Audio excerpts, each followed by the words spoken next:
Hey everybody, what's up guys? Dylan Donegan here to record another Lotus Box deck tech. This week we're going to be talking about a new modern deck I've been toying around with, a little Teamer Uro pile. This deck's kind of got a variety of names, whatever you want to call it. But point being, more or less, that I've been interested in exploring the three-color Uro piles. Obviously, we see four color doing well. Just the stock kind of McWin sauce list, the one that Oliver 2 used in the mocks a few months back. That's been doing well and has been the premier blue deck of Modern since then. But I'm curious about these three color builds that either play a little more controlling or a little more combo, like less mid rangey, like the four color builds. So you have Sultai, which gains access to Fatal Push, of course. Archmage's Charm is a nice one, which we have a one-of copy in our list here, but is another card that these sort of builds gain when you get away from the fourth color, which is something I like. Just a little bit of a cleaner mana base as well. The Sultai lists look a little more just like blue-black control lists / Uro, whereas this rug list here is a little more of a combo deck, a little more of a combo control deck, so to speak. But then, of course, you can also just go more of a traditional control list, like we've seen Fabrizio and Terry and Mattia. I forget his last name, but the gentleman who also top 4 the mocks with this style of deck. But again, theirs being a little more heavy on Archmage's Charm, a little more removal, less remands, no Nexus rec package. While I'm interested in that build, I want to talk about this one and why I actually think I like it better after playing with it some. So I played this deck in the prelim on Monday, which I managed to get 4-0 in, and the deck felt great, very lean, very clean, and I really liked the main deck, which stems from Poker's Wizard, a Moto Grinder, and I didn't change it at all. I think the main deck is close to flawless. I would love another Archmage's Charm. Maybe a third Wrenn, but I think that the list is pretty tight. And I changed the sideboard a good bit, which I'll get into once I go over the main deck details. So, again, this deck is kind of just a Uro, Cryptic Command, Lightning Bolt, Wrenn and Six deck like that. That's the base package. You're going to play some 2-mana counters, whether they be Mana Leak or Remand. This deck Remand works a lot better because we're kind of just trying to play more of a combo game. Obviously, we see Growth Bottles in pretty high numbers. I'd say 2 to 4 on average. Probably 3 is the most common number you see. I like that. This list just plays 4. Typically, we see more Wrenns, but again, this list is actually not as reliant on Wrenn. We're kind of just trying to get to Reclamation, off once or twice, and you basically just draw your deck or win from there in some way. Whether it just be card advantage or finding Uro or finding your Nexus, yada yada. But so those are just like the core cards of the deck, but the specifics of this one that differentiates it is we see the full 4 Fact or Fiction, which I love in this deck. I've been a big fan of FOF in these sort of style of decks, and you see maybe 1 or 2 in the Sultai lists, maybe 1 in the more controlling lists of Rug, but you see cards like Jace and honestly really just Jace take that slot a lot of the time. You might see a Shark Typhoon, an Hour Promise, stuff like that, which I think is fine, but the way this deck plays, and in combination with Uro, and of course Wilderness Rec, FOF is just magnificent. It's just always amazing and like just kind of exactly what this sort of deck wants. So I'm a big fan of the full 4 FOFs, and then of course the big thing that makes this deck different, and something I was initially skeptical on when I saw the deck, is the 2 Rec 1 Nexus. And I remember showing this list to Abe Corrigan, and he said, why don't you just go harder on that? Like, it looks a little random. Or why don't we just go full blue-green? And I was initially like, yeah, you're probably right, but I'm just going to try the list as is.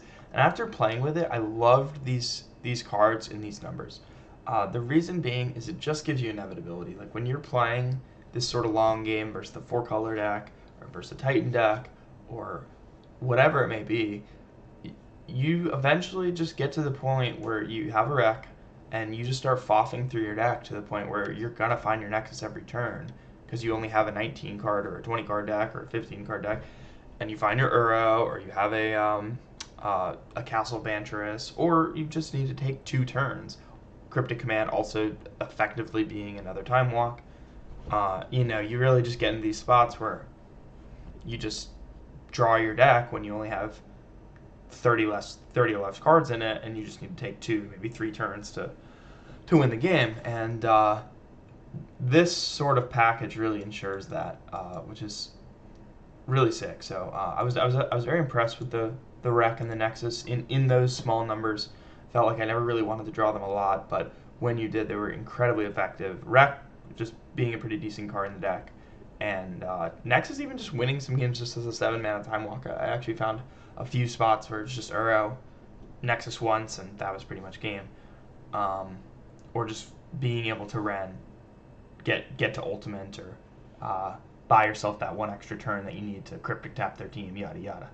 So yeah, I actually really like these cards in these numbers. Obviously, they play really well with the Foffs, and again, they just kind of provide this deck this more combo element where we don't have to kill them with Field of the Dead and attacking with creatures all the time. You just take infinite turns, and obviously you kill them eventually with creatures, but you really just can get to the point where this card in combination with these will get you this every turn.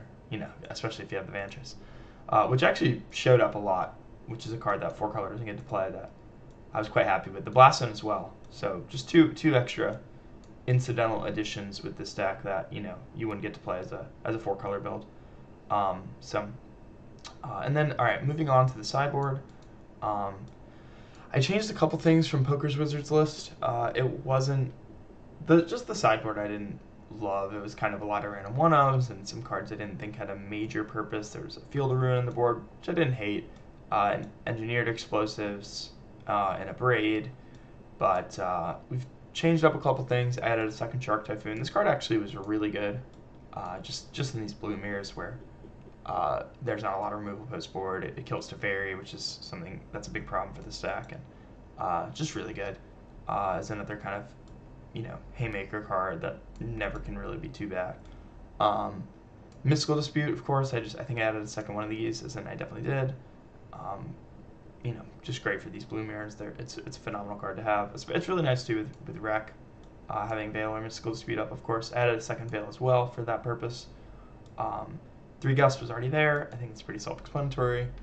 Mono Red Prowess, all the Titan decks running around, definitely great there. You can board 1 or so in the mirror, but not a huge fan of that. There was only 1 Wildfire. I added a second one. Not in love with this card right now, but I do think you need some copies to deal with Field of the Dead, of course. So I think 2 is a good place to be. Sorry about that, guys. And removal-wise, I added a Roast, actually, which is kind of a throwback. We haven't seen this in a while. But I just want more creatures to answer Death Shadow and Scourge effectively. The Flame Slash is for that purpose as well. Obviously not going to be as reliant, but I do like having the extra 1-mana removal versus a deck like Humans or D&T. This might... Actually, you know what? I think this Roast should be something else.